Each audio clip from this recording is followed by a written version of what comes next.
नमस्कार। कक्षा 6 राजस्थान अध्ययन की पुस्तक पाठ 3 में आपका स्वागत है। पाठ 3 का शीर्षक है इतिहास जानने के स्रोत। पहला पाठ भूगोल का था, दूसरा प्राचीन जो नाम थे राजस्थान के, वर्तमान जो स्थान है उनके। तीसरे पाठ में इतिहास जानने के स्रोत।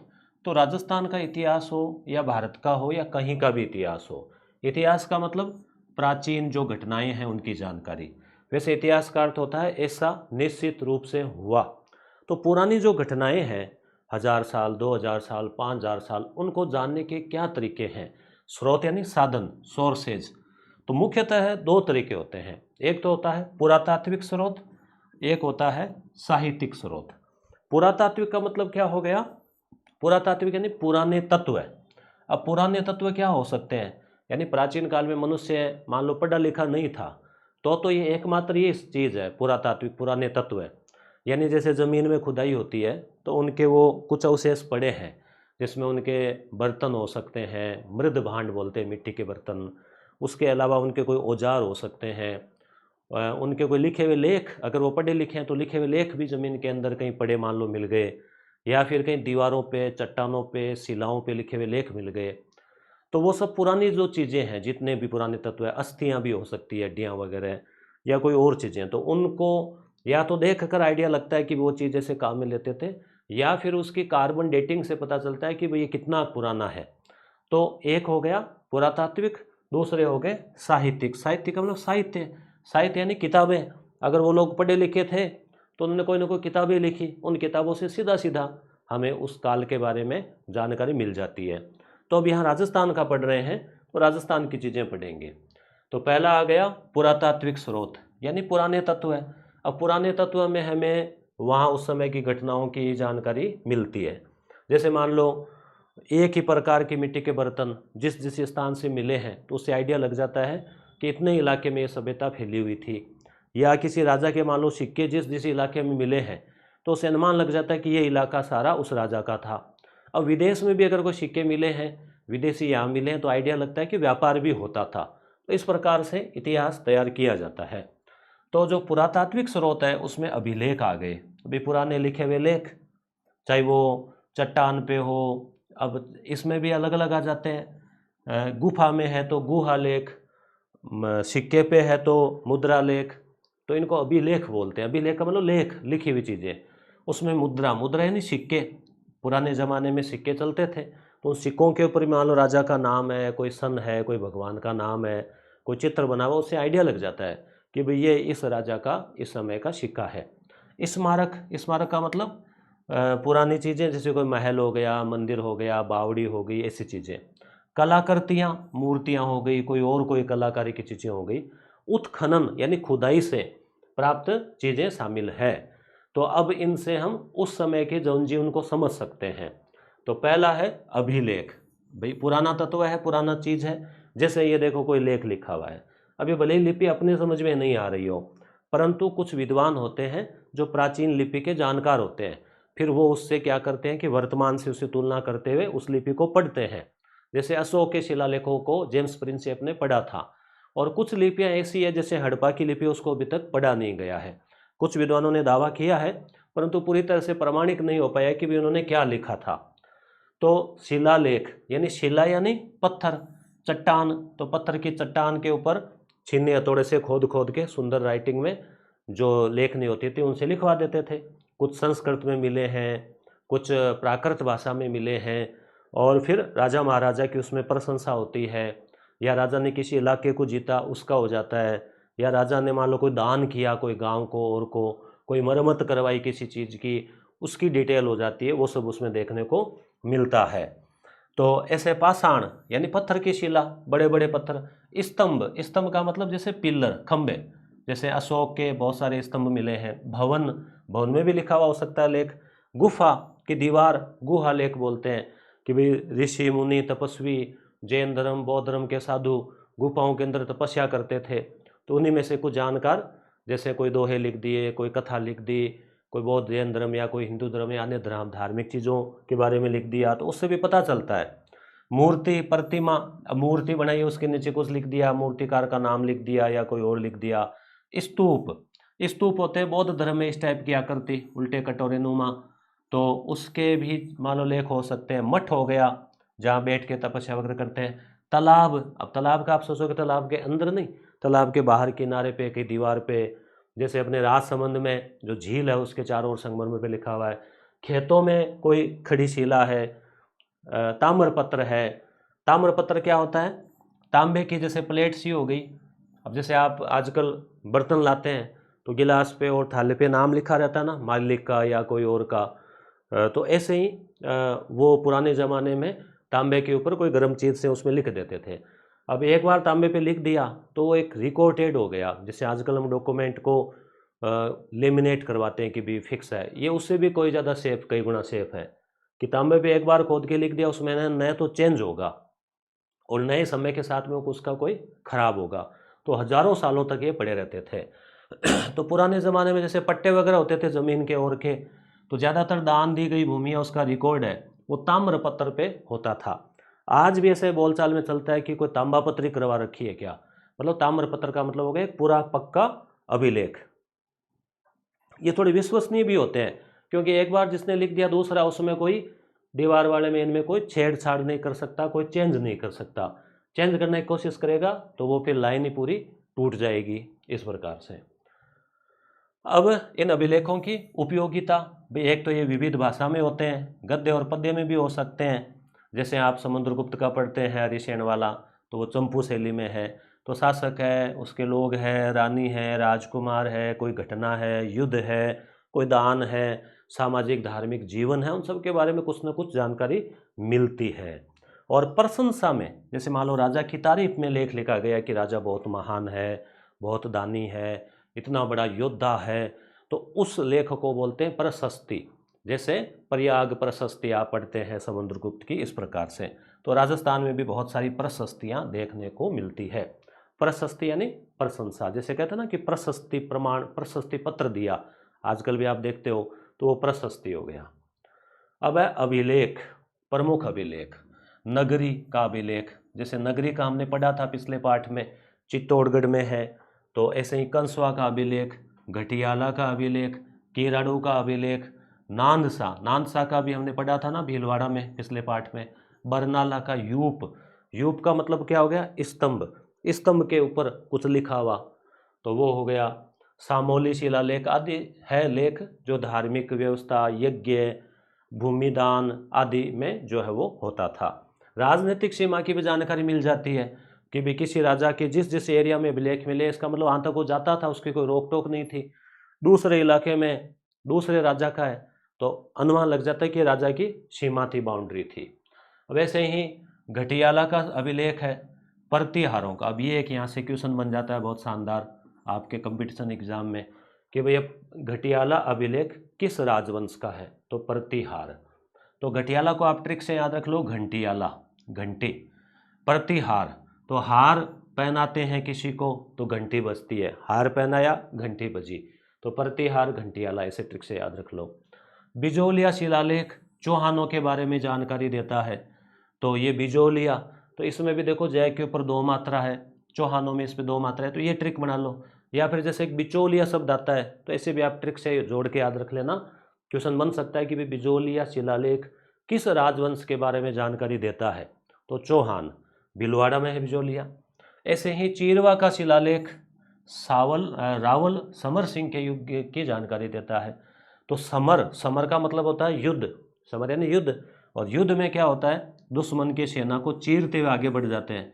तो ये ट्रिक बना लो आप कि चीरवा का शिलालेख किसका, समर सिंह का, की जानकारी देता है। तो ऐसे, तो इन अभिलेखों से भी हमें इतिहास की जानकारी मिलती है। ये कुछ स्मारक है, कोई महल, बावड़ी, ऐसे जो चीज़ें हैं प्राचीन वो। तो स्मारक में अपने राजस्थान में मुख्यतः दुर्ग आ जाते हैं। राजस्थान दुर्गों के लिए प्रसिद्ध है, जैसे चित्तौड़गढ़ का दुर्ग, जालोर का दुर्ग, गागरोन का दुर्ग जो कि जल दुर्ग है, नदी के किनारे हैं, रणथंभौर का दुर्ग पहाड़ी है, और आमेर का दुर्ग, मेहरानगढ़ का जो जोधपुर वाला, तारागढ़ बूंदी में भी है, कुंभलगढ़। तो ऐसे बहुत सारे दुर्ग हैं जो प्रसिद्ध है अपने राजस्थान में, यूनेस्को ने भी धरोहर के रूप में दे रखा है। इसके अलावा भवन, राजप्रासाद, देखो, प्रसाद का अर्थ होता है करपा और प्रासाद का मतलब होता है महल। तो महल हो गए, सार्वजनिक भवन हो गए, पब्लिक पैलेस वाली, स्नानागार जैसे हड़प्पा में मिला था, हालांकि राजस्थान में ऐसा कोई नहीं मिला, परंतु कुछ बावड़ियाँ वगैरह मिल जाती है। विहार यानी जहाँ बौद्ध भिक्षु रहते थे, मठ जहाँ पे वो उनका रहना होता था बौद्ध भिक्षुओं का, चैत्य जहाँ पूजा पाठ करते थे, स्तूप जो स्तूप बने हुए हैं, मंदिर है, समाधि है, बावड़ी है, कूप यानी कुएं, ऐसे बहुत सारी चीज़ें हैं जो हमें प्राचीन काल का जानकारी भी देती है, और अगर उसमें कुछ लिखा हुआ है तो और ज़्यादा जानकारी मिल जाती है। तो इससे उन समय की मनुष्य जो तत्कालीन समाज था उसकी सारी जानकारी हमें मिलती है। मुद्रा, मुद्रा यानी उस समय की सिक्के, उस समय की जो मॉनेटरी, तो मुद्राओं या सिक्के हैं, छाप है, उनसे भी पता चलता है किसी राजनीतिक, धार्मिक, आर्थिक स्थिति का। आर्थिक स्थिति का कैसे? मान लो सोने के ज़्यादा सिक्के हैं, शुद्ध सिक्के, तो पता चलेगा राजा के समय इकोनॉमी अच्छी थी। तो ऐसे ही ये सिक्के विभिन्न प्रकार के हैं। सबसे प्राचीन सिक्के आपको पता होगा आहत सिक्के कहलाते हैं, आहत या पंचमारक सिक्के कहलाते हैं, जो मौर्य काल में शुरू हो गए थे। उससे पहले मुद्रा के अवशेष नहीं है। हड़प्पा काल में कुछ बाट वगैरह मिले हैं। तो राजस्थान की बात करें तो यहाँ पर विभिन्न प्रकार के सिक्के जो है वो मिले हैं। जैसे देखो, आहड़ से, रेड से, बेराट से, रंगमहल से, सांभर जयपुर से, बहुत सारी जगहों से सिक्कों के बड़े बड़े खजाने भी मिले हैं।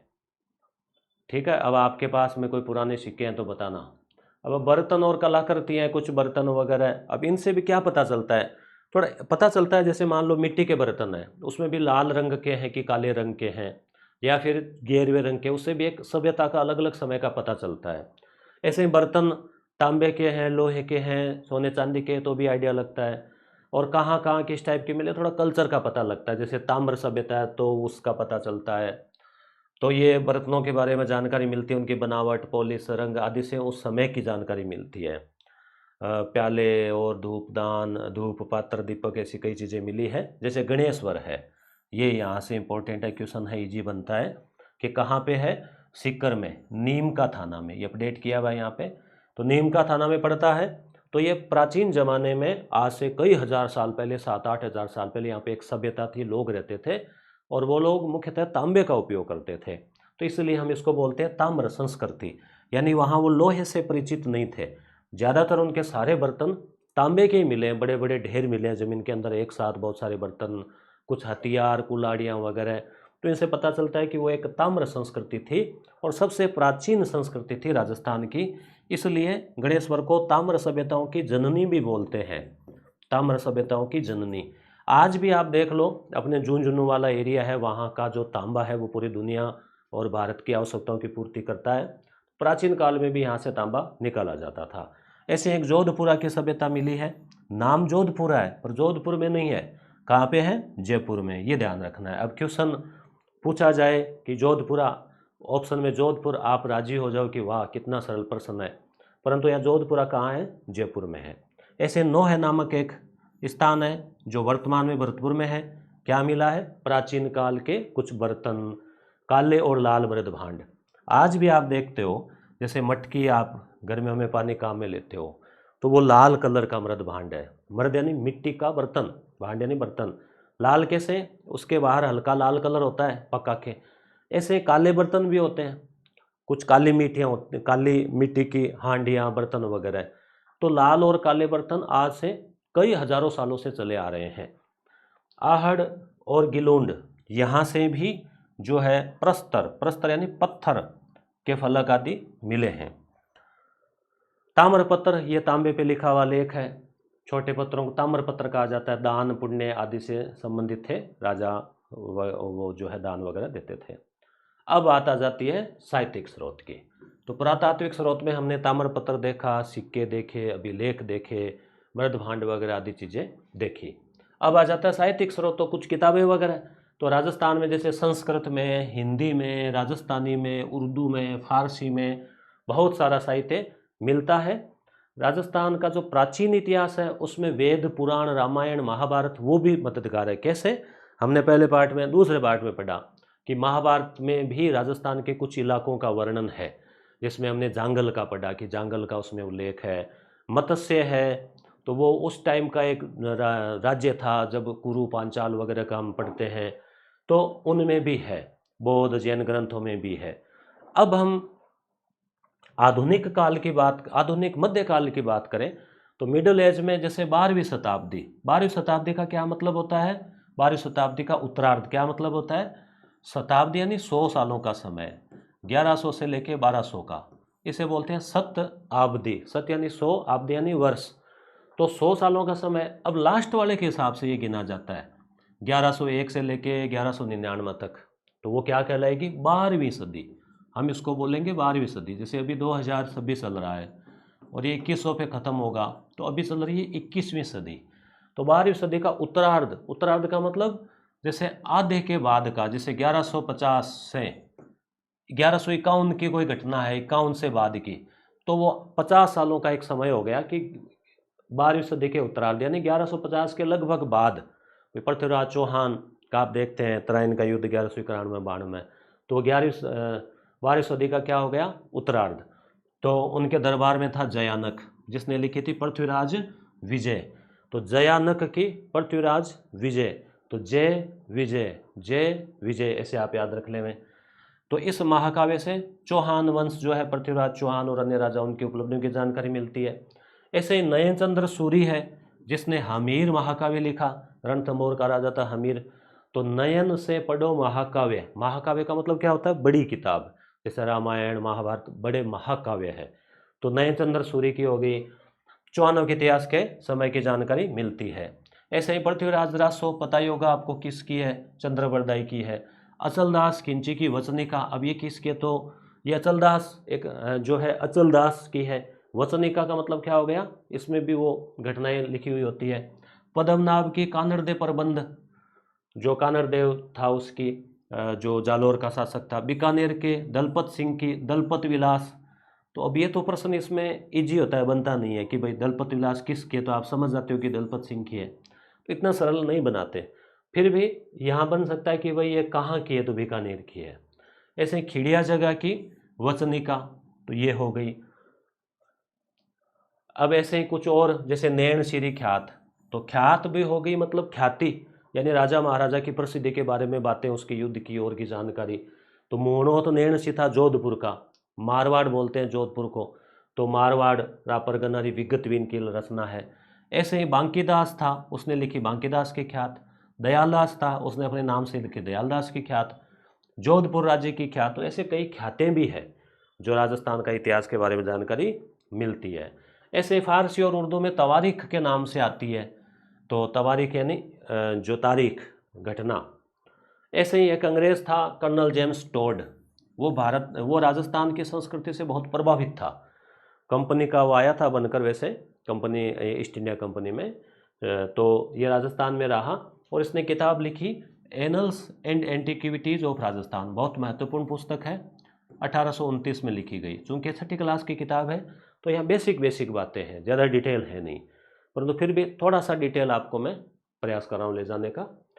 तो जो 1829 में लिखी, तो एनल्स और एंटिक्विटीज़ ऑफ राजस्थान। ऐसे ही इसने एक किताब और लिखी, पश्चिमी भारत की यात्रा। तो 2 किताबें हो गई कर्नल टोड की, ये आप ध्यान में रखें, प्रश्न पूछा जाता है।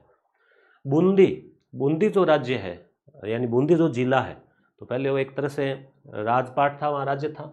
तो वहाँ का महाकवि था सूर्यमल मिश्रण, जिसको सूर्यमल मिश्रण भी बोलते हैं। उन्होंने एक प्रसिद्ध किताब लिखी वंश भास्कर। उसके अलावा वीर सतसई भी लिखी थी। कवि राजा श्यामल दास है, इन्होंने लिखी वीर विनोद। विनोद का अर्थ होता है हंसी मजाक, वीर विनोद, तो श्यामल दास। विश्वेश्वरनाथ रेऊ है, इन्होंने किताब लिखी मारवाड़ राज्य का इतिहास। तो अब ये सीधे सीधे प्रश्न यहाँ से बनते हैं कि भाई वीर विनोद किसकी है? श्यामल दास की। तो इसको याद करने का ये होता है कि आप एक साथ ही लाइन बोलो, श्यामल दास की वीर विनोद, श्यामल दास की वीर विनोद, ऐसे ऐसे। सूर्यमल मिश्रण की वंश भास्कर, विश्वनाथ रेऊ की मारवाड़ का इतिहास, ठीक है। गौरी शंकर हीराचंद ओझा, तो इसको शॉर्ट में बोलते हैं GH ओझा, तो इन्होंने उदयपुर का इतिहास भी लिखा। अब देखो उदयपुर वाला आप आसपास याद रखना, उदयपुर के पास में ही सिरोही है, डूंगरपुर बांसवाड़ा भी दोनों पड़ोस में है, और प्रतापगढ़ के पास में है। तो ये आपको ध्यान रखना है कि भाई 1 2 3 4 5 तो हो गए पड़ोसी, उदयपुर हो गया, डूंगरपुर बांसवाड़ा हो गया, प्रतापगढ़ हो गया, सिरोही हो गया। 5 तो ये हो गए, एक थोड़ा अलग हो गया जोधपुर। तो ये जो 6 राज्य थे, यहाँ के राजा महाराजा क्या क्या किया इन्होंने, इनकी घटनाएं, तो उन सब के बड़े बड़े ग्रंथ जो है इन्होंने, हजारों हजारों पन्नों के ग्रंथ, पूरा इतिहास जी.एच. ओझा का पूरा लाइफ जो इन्होंने ये इसको समर्पित की, तो इन्होंने लिखा। तो ये सोर्स है। अब जी.एच. ओझा की किताब उसको देखते हैं तो उन्होंने बहुत कुछ अध्ययन करके, रिसर्च करके, पुराने स्रोतों को, अन्य किताबों को इन्होंने लिखा। तो उन किताबों से उसका इतिहास बनाने में, हमें इतिहास जानने में मदद मिलती है। पूरा इतिहास विस्तार से इन्होंने लिखा है। भाई ये जो कविताएं हैं, ये जो है वंश भास्कर, और ये तो मतलब एक पर्टिकुलर राज्य की होगी। अब इन्होंने अलग से 5-6 राज्यों का इतिहास लिख दिया। ये जैसे कर्नल जेम्स टोड था, ये जी.एच. ओझा है, महामहोपाध्याय इनकी उपाधि है, महामहोपाध्याय। और ये कवि राजा श्यामल दास है। इनकी किताब कौन सी थी? वीर विनोद। और इनका इतिहास हमने देख ही लिया कि भाई जैसे बांसवाड़ा, डूंगरपुर, प्रतापगढ़, सिरोही, उदयपुर और एक जोधपुर। और कर्नल जेम्स टोड की 2 किताबें हमने पढ़ी, annuls and antiquities of Rajasthan, और दूसरी पश्चिमी राजस्थान की यात्रा, पश्चिमी भारत की यात्रा, राजस्थान पश्चिमी भारत की यात्रा। अब आ जाते हैं शब्दावली, अभिलेख, ताम्रपत्र आदि पे लिखे हुए लेख, उत्खनन यानी खुदाई, मर्दभांजनी मिट्टी के बर्तन, वंश भास्कर किसने लिखी? तो अभी अभी हमने पढ़ा, बताओ किसने लिखी? वंश भास्कर। तो सूर्यमल मिश्र ने, जो कि बूंदी के थे, उन्होंने लिखी। कवि राजा श्यामल दास की पुस्तक कौन सी है बताओ? कवि राजा श्यामल दास की अभी मैंने बताया, वीर विनोद जो है वो है। एनल्स एंड एंटिक्विटीज ये किसकी है? तो ये आपको पता है, कर्नल जेम्स टोड की है। कानड़देव प्रबंध किसकी है? पद्मनाभ की है। और पृथ्वीराज विजय किसकी है? तो मैंने बताया था जय विजय, तो जयानक की है, जय तो जयानक। और बांकीदास रिख्यात श्यामल दास की, विनोद दयालदास रिख्यात। प्रशंसा में लिखे गए अभिलेख को क्या बोलते हैं? प्रशस्ति। प्रशस्ति। संस्कृत में उत्कीर्ण का शिलालेख रावल समर सिंह। अब ये देखो ट्रिक काम आएगी कि समर सिंह, रावल समर सिंह का अभिलेख कौन सा है बताओ? घटियाला का है, बिजोलिया का है, चीरवा का है, कौन सा है? तो मैंने आपको ट्रिक बताया था कि समर यानी युद्ध, युद्ध में जाते हैं तो दुश्मन की सेना को चीर देते हैं। तो संस्कृत में लिखा हुआ है, ये भी ध्यान रखना है, क्या नाम लेख का? चीरवा का शिलालेख। ये सीधे सीधे प्रश्न बनते हैं एग्जाम में। अब ऐसे ही 3 दुर्ग, तो 3 तो क्या आप सारे दुर्गों के नाम लिख सकते हो? पुरातात्विक स्रोत, पुराने स्रोत हो गए, ताम्रपत्र हो गया, ऐतिहासिक ग्रंथ हो गए, मुद्राओं का योगदान हो गया। नेक्स्ट क्लास में हम राजस्थान के प्राचीन सभ्यता के स्थल पढ़ेंगे। धन्यवाद।